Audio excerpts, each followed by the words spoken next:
We're now joined by Christopher Bell, driver of the number 4 JBL Toyota for Kyle Busch Motorsports. Christopher, this is your first appearance here at Atlanta. Talk about expectations for this weekend. Yeah, well, fortunately, the Kyle Busch Motorsports camp was able to come over here and test a couple weeks ago, so the weather was pretty similar, and hopefully we were able to learn something to carry on into today. All right, we'll go ahead and open it up to questions. We'll start here with Bob and then go to Jerry and Jeff.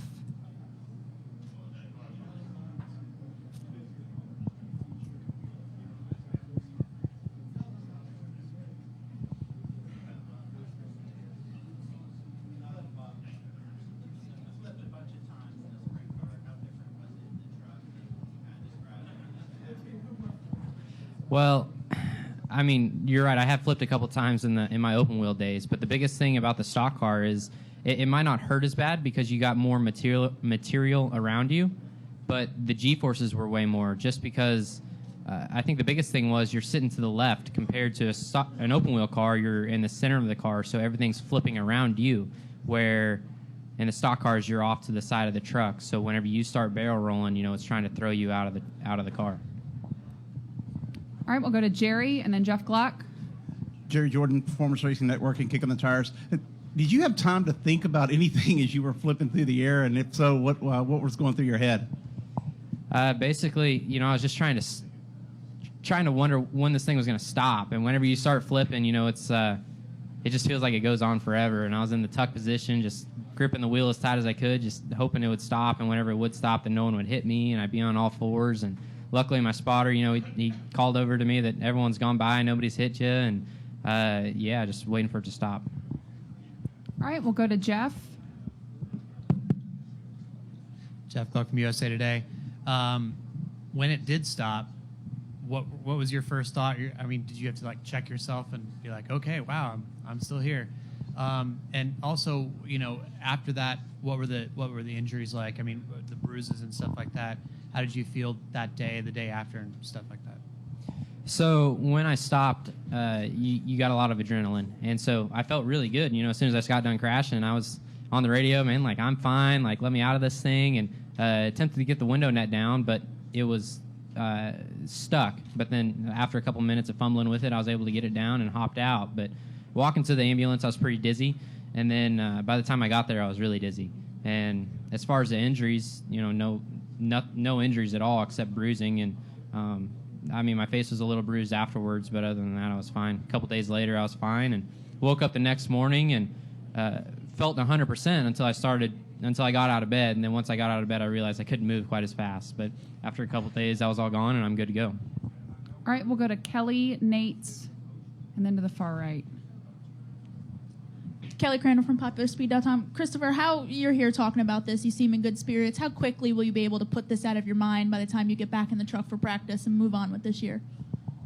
Well, I guess that's one thing different than the open wheel stuff. With the open wheel program, you run 100 races a year, so it's, you know, you flip on Saturday, you're back racing Sunday. But you know, luckily we didn't have a huge off or a huge break to, you know, where you have to sit there and ponder it. So I'm looking forward to today and tomorrow to, you know, get Daytona back behind us and where we can start, hopefully start fresh with a good run here this weekend. All right, Nate. Nate Ryan, NBC Sports. You said that you experienced dizziness. They took you to the hospital. Is that why? And were they looking for a concussion? Did they find any symptoms of that or anything like that? So I'm just really thankful that everyone before me that have taken hard crashes, and NASCAR has done all their research about it, and you know, they just wanted to take me in them for precautionary reasons, and yeah, that's probably why they took me back there. I was a little bit nauseous, but not bad, and went there, did concussion tests, but thankfully I never really took a super hard hit, and I didn't have a concussion. All right, we'll go to Mark and then Woody. When everybody saw it, obviously, it was pretty spectacular. When you finally had a chance to look at the replay, what was your reaction when you saw it the first time? Probably, I flipped after watching the replay. Well, my biggest thing was I just wanted to see how it all started, just because in the truck you really don't realize how you get moved around and how it starts. But then after that, the flip actually, I was just really thankful that it never hit really hard on the cage or on the nose, or it was all kind of just barrel rolls. And so I'm just really grateful that it never hit this super hard hit. Was it spectacular to you when you saw it as it was to just about anybody that initially? Yeah, definitely. It's like looking back at it.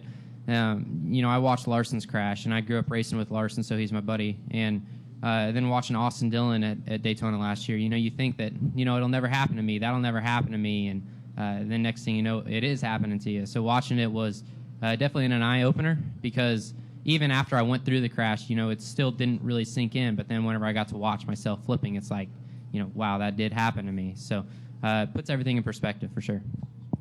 All right, we'll go to Woody and then Chris.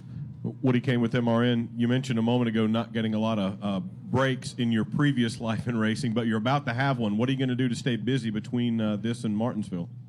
So as of right now, I got one open wheel race scheduled, and that's in 2 weeks. And then from there, going to go do some late model racing. So living my dream, man. Get to race as much as I can, and thankful for the opportunities that I've got, and just going to keep racing. All right, we'll go to Chris. ChrisKnightCatchments.com. Chris, can you talk about your relationship with JBL's speakers and what that's been like to work with them so far this year? Well, it's a sponsorship that's really worked out good, just because I'm young. I like music, and I mean, everybody likes music. So I enjoy their product, and I use their product on a daily basis. So it's cool to be able to have someone that you can relate to, and someone that you actually enjoy their product. All right, and we'll finish up with Jeff. Did you say your face got bruised, and how did that happen? Yeah, my face was pretty bruised, and I basically just my forehead and down a little bit to my eyes. But I think that's just from I don't know if it was because of my helmet. That was the first race on my helmet, so it was really tight. And a couple times I've crashed open wheel cars, and just because the helmet's so tight on my head, I'll get a little bit of bruising. But I couldn't tell you if it's from the helmet being tight or just from the series of barrel rolls.